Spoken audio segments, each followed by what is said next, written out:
All right, so we're going to make a short video on how to add products that we are actively selling into Shopify.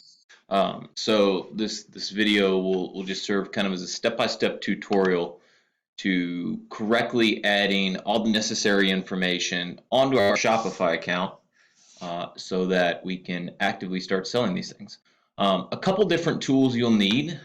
It's just outside of the screen grab here, but a couple different sites you'll need rather would be the Trello board and Orvi. If you're doing this, I have just shared the Trello board with you. The location you're going to want to look is tier 6 where it says actively selling. These products here are all currently, these are the ones you're going to start with. These are all the active selling products. All right, so you'll notice that not only do they have the ASIN in the title, they also, more importantly, have the name of the product, as well as the Amazon link to the Amazon page.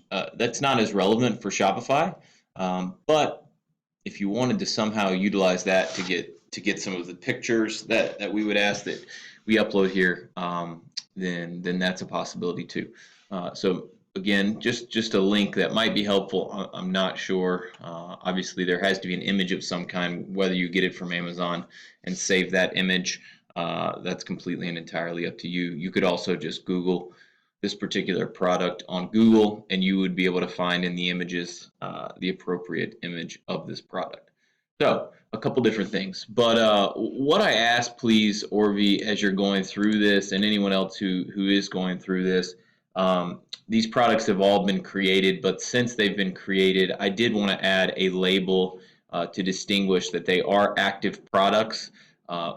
This is kind of more a visual distinction than anything, but I ask that as you go through all of these products and you're adding them into Shopify, please go ahead and add the blue label that says active products.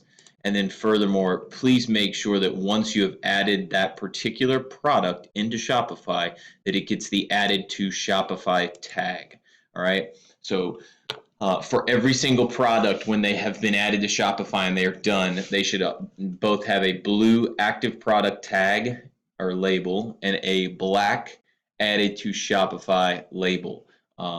This distinction for this particular product, obviously it has not been added to Shopify, but this distinction shows me that not only visually is it in the correct tier, we are both actively selling it, and it has now been added to Shopify. All right, so we'll go ahead and take these off for now so that we don't confuse ourselves later on. Realistically, adding products into Shopify is an extremely easy process as long as we're following the steps, which I know you guys will very well. So, actively selling. I'm going to go off of the examples of and actually create them. Where are they? I'm looking for CTech.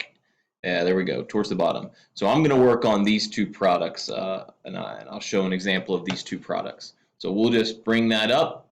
Obviously, I suggest going from top to bottom in order, but these two CTech products, I figured it'd be easy to go ahead and start with that.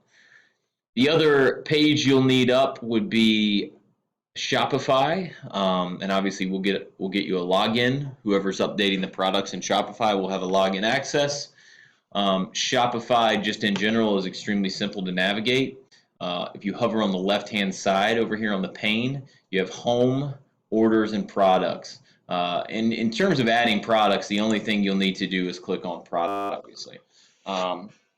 In clicking on Products, that drops you to our main landing page that shows all active products. As you can tell, I would always suggest for the first few times, the video is a great resource, but realistically, one of the easiest things that you can do is just look at others that have been created as examples. All of these I've created, all of these are accurate in terms of from an example standpoint. I would always suggest just using these as examples to start with the video so that we make sure that all of the product listings that get added into Shopify from day one are all accurate. Obviously, you see in the top right-hand corner, add product. That's what we'll do. We're ready to add the CTech products. I'm going to click on this light marble set, I believe it is. So the description is a pretty simple one. We can collect this description from a few different places, uh, as long as there is a description of some kind. I'm okay with it. I would suggest copying the description from Amazon because it's already formatted in bullet form. That's absolutely fine. So again, that's why the link on Trello underneath or on each specific card is a valuable tool to go ahead and have, is because you may want to go, and I will do this and show you, you may want to go ahead and click on it as you're finishing a product, or even starting with a product, so that you've got that tab ready to go. The name and title, you can find that on the Trello card too as well, which I'll show you in a second. The description doesn't have to be in paragraph form. As I mentioned, it can be in bullet form. Copying directly from Amazon is probably the easiest way to go for now, as it's already done for you. An image will work fine. Just one image for now. We don't need to overcomplicate it. Price. This is the price that we're going to be selling this at. This would be this particular price is going to need to be the MSRP price, or the retail price. Those are synonymous and both mean the same thing. It is not the wholesale price. This is the price that when customers land on this Shopify page, this is the price that they're going to buy it at. So therefore, we want to have this much higher than what we would potentially be selling it on Amazon, mostly because based on their terms and conditions, that's exactly what we have to have. We must be selling higher on our site and lower on Amazon site. That's just the way they have things set up. So this would be the full MSRP. All right, so the full MSRP. This particular product, as an example, it's selling at $17.99 on our site. My guess is on Amazon, it's selling it somewhere near $11 or $12, just as a guess. So the SKU, that's coming directly from Zoho. The UPC, again, directly from Zoho. For most of these products, they will have a UPC in Zoho. There are a few products that you will come across that do not have UPCs because we were unable to find them at this time. I do not know whether Shopify is set up to allow you to save it without a UPC. So my suggestion is this. So please note, if there is no UPC or barcode number of any kind, please make a note of it somehow. If I would suggest trying, and I'll troubleshoot this for you. I would suggest trying save one without a UPC and see if it kicks it back. We'll do that right now. Let's save it and see what happens. So yeah, it appears that it's going to, so it's saved. So anytime there's not a UPC, just skip that for now, move on. And what I'll do is I'll have my team go back and fill that in as we collect UPCs. But for the majority of the products you're working on, they do have UPCs. Inventory policy. For now, I would suggest on all new products that are added, please select Shopify tracks this product inventory. So on all new products that you're adding, Orvi, please select under inventory policy, Shopify tracks this product's inventory. That will be the one change. Shipping, this product requires shipping. The weight of this product, for whatever reasons, has not been entered, but the weight of this product you will find on Amazon. So again, Amazon, the page probably does need to be open from beginning to end. Variants, there are no variants on any of these products right now. That would be something that, again, would be captured in Zoho. The search engine listing preview, this is something that is generated after the product has been created. So again, straightforward on this middle listing side. Now, we need to hop over to this small pane on the right. This is extremely important. In Zoho, as well as, if not in Zoho, it should be, but if not in Zoho, on the Amazon page, you'll be able to tell the category. So in Shopify, product type means category. Product type means category. So just know that on Amazon, the category might be automotive, but product type is the same thing in Shopify language. So this particular product on Amazon would be selling in the category of home and kitchen, just as a heads up. So it is extremely important for each individual product. For the most part, we're dealing in grocery and gourmet. C-Tech is a little different. C-Tech is in automobile, but in terms of creating, if we have a drop down here, but not all have been created. Grocery has, so that's already in there, so there's no need to add that.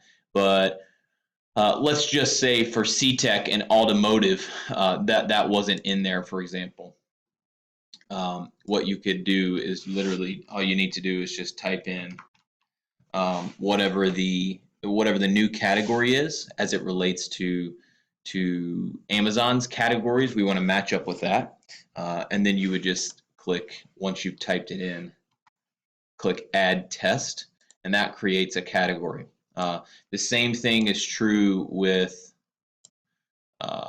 Let's make sure I don't mess this up. I think that was right. Yes. All right. So the same thing is true with vendors. Anytime you add a new vendor, like C-Tech, for example, would be a good example of that. It's definitely not on our page.